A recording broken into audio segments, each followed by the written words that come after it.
आपण जे इमॅजिन करतो ना त्याच्या डायरेक्ट अपोजिट काही गोष्टी होतात. आता मी असं का बोलते ते तर सांगतेच तुम्हाला, पण त्याच्या आधी बाई गं किती गोड माझा नवरा, म्हणजे इतकं सुंदर डेकोरेशन केलं खूप बारीक बारीक काम. आता हेच बघा ना, छोट्याशा डायनिंग टेबल बनवला आणि त्याच्यावर म्हणे मेलेडी चॉकलेट जेवायला ठेवूया.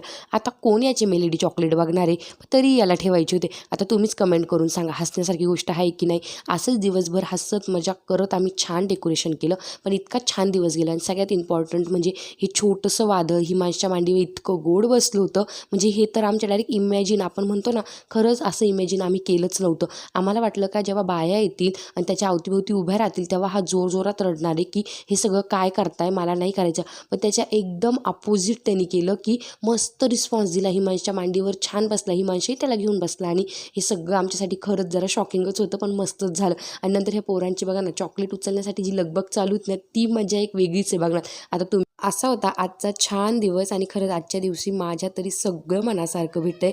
चला भेटूया नेक्स्ट मिनी व्लॉगमध्ये. तोपर्यंत सगळ्यांना माझ्याकडनं बाय बाय.